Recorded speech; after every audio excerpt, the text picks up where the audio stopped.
Hello everybody, Cptn.Canuck here, and today we're talking about Azure Ray. Oh my god, did I underestimate this team. Now, they just won ESL One Kuala Lumpur, and their final day of play was one for the books. I cannot believe what they pulled off. After finishing 4th at TI-12, Somnus, Chalice, and FY leave this team and are replaced by Jinq, XXS, and XM.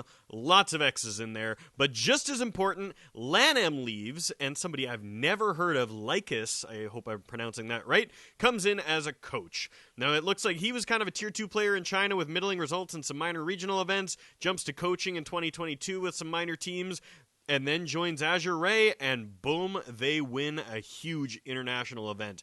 Now, this was quite a story, and I really want to focus in on their ability to reset and adapt. I talked about this entire day being incredible, and a big part of that was that they went down 1-0 to Liquid, turned it around, and then they went down 2-0 to Gaming Gladiators and turned that around as well.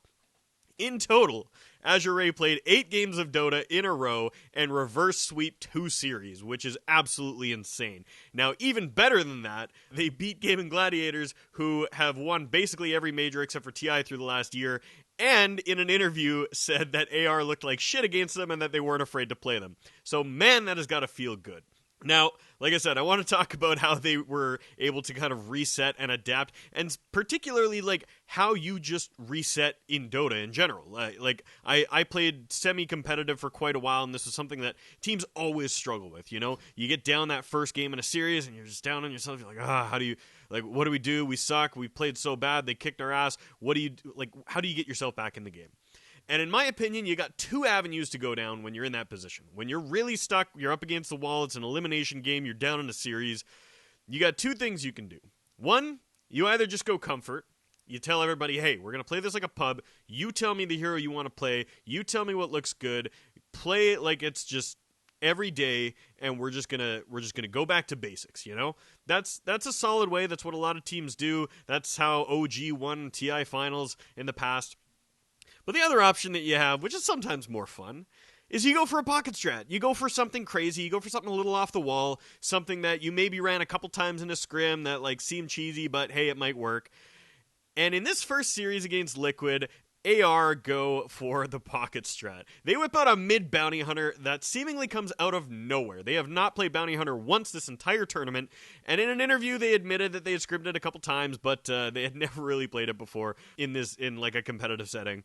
Now, not only do they get the bounty hunter, but they also have a Grimstroke in their draft, which means that they're running the certified 2-guy strategy. So shout out to my buddy Go Hiddle for theory crafting this back in 2019. We won some local lands with that. Azure Ray, you can thank me and send me the check later. But the beautiful thing about Bounty Hunter is that, like other pocket picks, he kind of messes with the tempo and expectations in a game of Dota. A won or lost fight doesn't mean the same thing anymore in a Bounty Hunter game than it would in any other game, right? An equal trade always favors a team with a Bounty Hunter. Similar to like an Alchemist or a Brood or a Huskar or a Meepo or something, everything about the pace of a game changes because the way that these heroes interact with gold, experience, and objectives fundamentally changes the way that that game is played. You know, with Alchemist and Meepo, every second that you're not fighting them is a moment that they're getting further ahead of you because they accrue golden experience way faster than you do. Right? Brood, Huskar, they take objectives so much quicker, right? You leave Brood alone for 2 minutes, boom, your tower's gone. You leave Huskar alone for a couple minutes, boom, there's a Roshan, it's gone, right? So heroes like this, they really mess with the way that you play the game because you have to pay attention to different things. Now, Bounty Hunter, perfect exemplar of this. We're watching this game, net worth stays roughly even till about 20 minutes, it's kind of hanging out, but then it swings hard in Azure Ray's direction after a good fight mid. It opens up with Saberlight getting this great arena, but the bounty BKB gets revealed there. A couple of heroes die right off the bat. There's a couple buybacks, and then Low lands this great 3-man Chronosphere, and the fight ends 6-2 with both teams expending a single buyback, 5-1 at the end of the day.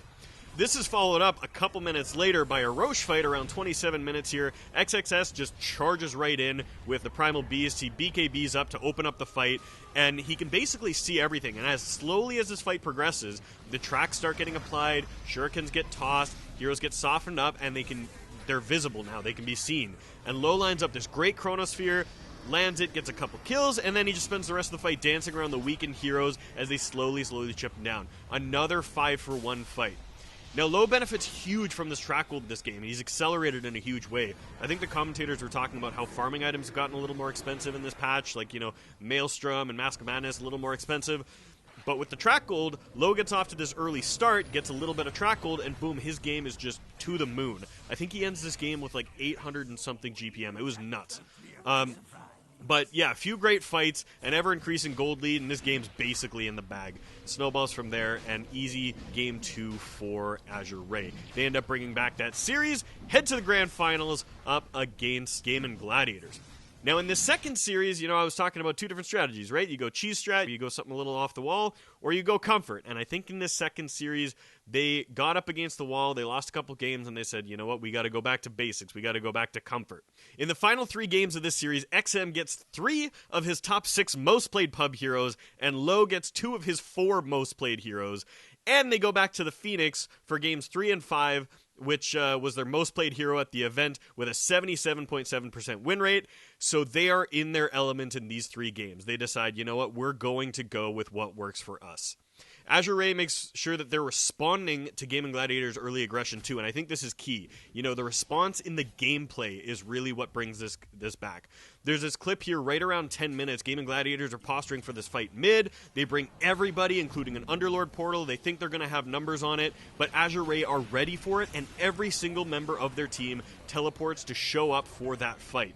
Azure Ray makes sure they have everybody there, and they turn it around, and this fight just kind of hampers that early aggression that Game & Gladiators is throwing their way. They come in expecting to get the jump on Azure Ray. Azure Ray is ready. They turn it around. Boom, easy fight.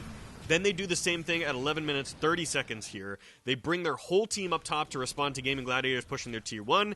Game & just thinks, okay, we've got this aggression. This is how we play. We're just going to bowl over towers. They're not going to fight us. They know we're in a better spot. But because of that earlier fight, the supports are a higher level. They pick that fight. They've got the Phoenix egg. It goes off. Tons of damage, and they completely defuse it. Execution was awesome, and all of that aggression that Game & Gladiators is known for completely diffused. One of the commentators even called it out and said, maybe Game & Gladiators just can't turn that aggression off, and that feels about right, because you can see in these clips that Game & they are in a position where they're behind, and suddenly they don't know how to play because they've never been behind before. It's been a whole year of them playing from the lead with the tempo on their side, and suddenly they don't have it.